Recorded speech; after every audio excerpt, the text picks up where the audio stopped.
मासिक धर्म उपवास रखा उचित कि नुहे। दर्शक बंधु आपण मैंने जानिथिबे प्रायतः बहु धर्म रे मासिक धर्म समय रे अशुद्ध बा अपवित्र मना जाए।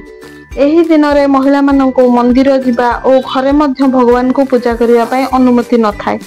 किंतु आपण माननको मध्यरे मन रे प्रश्न आसुथिबो जे यदि मासिक धर्म समय रे महिला माननको अशुद्ध और अपवित्र मना जाए ताहले से माने ओषा व्रत किपरि रखती।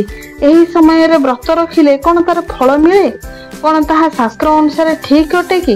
दर्शक बंधु आज आंबे माने कथा हेबा महिला माननको मासिक धर्म विषय रे किछि प्रश्न और उत्तर उपरे। जय जगन्नाथ सांग माने नमस्कार, मु सुचित्रा आपण माननको स्वागत करूछि मोर आउ एक नुआ वीडियो को। वीडियोटी भल लागिले लाइक एंड सब्सक्राइब कर देबे।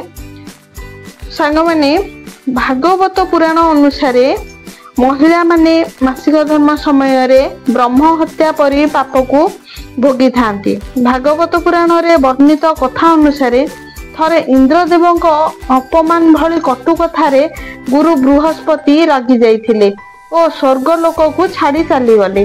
जेतेबेले एही कथा असुर माने जानिले से माने देवलोक उपरे आक्रमण करथिले, जेउथिरे देवराज इंद्र को परस्पर सामना करने को पड़िथिला और तांको तांकर साम्राज्य छाड़िबा को पड़िथिला।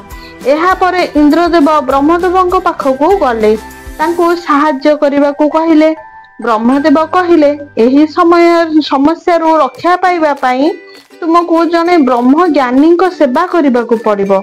जदि से तुमर सेवारे संतुष्ट हो जाती तेबे तुमको तुमर इंद्रलोक पुणी मिल जिवो। एहा परे ब्रह्मदेव कथा अनुसार इंद्रदेव जने ब्रह्म ज्ञानी सेवारे लगी पड़िले, किंतु इंद्रदेव को ए कथा जना नथिला जे से जेउ ब्रह्म ज्ञानी सेवा करुछंती तांकर माता जने असुर। सेथिपई से ज्ञानींकर असुरंक प्रति बेसी भल पाइबा थिला। सेथिपई से ब्रह्म ज्ञानी यज्ञस्थल रे देवतांक बदल रे असुरंकु अर्पण करि देउथिले। किछि दिन परे जेतेबेले इंद्रदेव को एही कथा जना पड़िला सेतेबेले इंद्रदेव क्रोधरे आसी सेही ब्रह्म ज्ञानी को हत्या करदेले।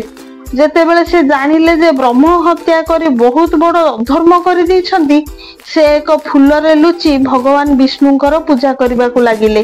किछि दिन परे भगवान विष्णु इंद्रदेवंक पूजा रे संतुष्ट होई तांको दर्शन देले आउ इंद्रदेव को कहिले, हे देवराज ब्रह्म हत्या भली पापर मुक्ति पाइबा पई हेले तुमको वृक्ष भूमि जल और स्त्री माननकु एहार किछि किछि पाप बांटिबा को पड़िबो आउ ता सहित सेमाननकु गोटे गोटे वरदान करिबा को पड़िबो। एहा परे इंद्रदेव वृक्ष को निजर पापर किछि अंश नेबा को अनुरोध कले। तेबे वृक्ष तांको पापर एक चतुर्थांश नेई गले। एहा परे इंद्रदेव वृक्ष को वरदान कले जे तुमे मरला परे मध्य चाहिले निजको निजे जीवित करि परिबो।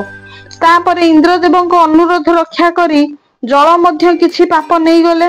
ता बदल रे इंद्रदेव जल को अन्य वस्तु को पवित्र करिवार शक्ति देले। एही प्रकार भूमि मध्य तांको पापर किछि अंश नहीं गले। ता बदल रे इंद्रदेव तांको वरदान देले जे तांको उपरे हेउथिबा क्षत आपे आपे पूर्ण होई जिवो। तापरे इंद्रदेव स्त्री पाखरे पहुंचिले। स्त्री बाकी बंची थिबा सबु पाप निज पाखको नहीं गले।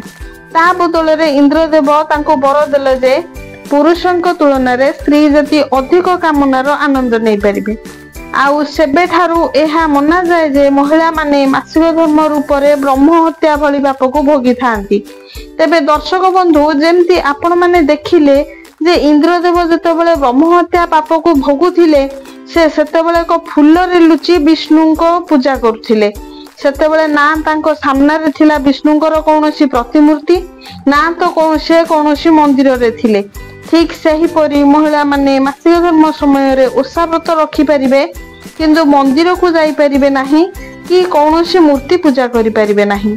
जदि कोई केही ए परी करंती ताहले भागवत पुराण अनुसार एहाकू पाप बोली धरा जाए। जदि मासिक धर्म समय रे कोनोसी स्त्री मंदिर जाए कि कोनोसी देवी देवता को पूजा करे तेबे से पापर भागीदारी मना जाए। ताहार दंड तांको एही जन्म रे ही भोगिबा को पड़े। आउ आपण माने एहा मध्य जानि रखंतु जे ଏହି ସମୟରେ महिला माने मानसिक क्षेत्र में बहुत दुर्बल थांती तेणु सेतेबेले तांको तिरस्कार करिबा छाड़ी तांकर मनोबल बढ़िबा भली कार्य करिबा उचित। बहुत जगार यह देखा मिले जे उचित ज्ञान अभाव मासिक धर्म समय महिला प्रति खराब व्यवहार करने को पछाई न था। तेबे दर्शक बंधु आशा करुछि आपण मानक मनरे थिबा प्रश्नर उत्तर आपण माने पाई जाइथिबे। जदि आपण मानकु आजिर विषय रे भिडियोटी भल लागि थाए ताहले छोट लाइक टे करदेबे, अधिक रु अधिक शेयर करदेबे, चैनल रे नुआ थिले चैनल टू सब्सक्राइब करदेबे। एई भली नुआ नुआ वीडियो देखिया पई आपण मानकु सब्सक्राइब ही करबा को पड़िबो। निजर मतामत कमेंट रे जणाइबे। रहुछि पुणी देखाबो आउ एक नुआ वीडियो रे। नमस्कार, जय जगन्नाथ।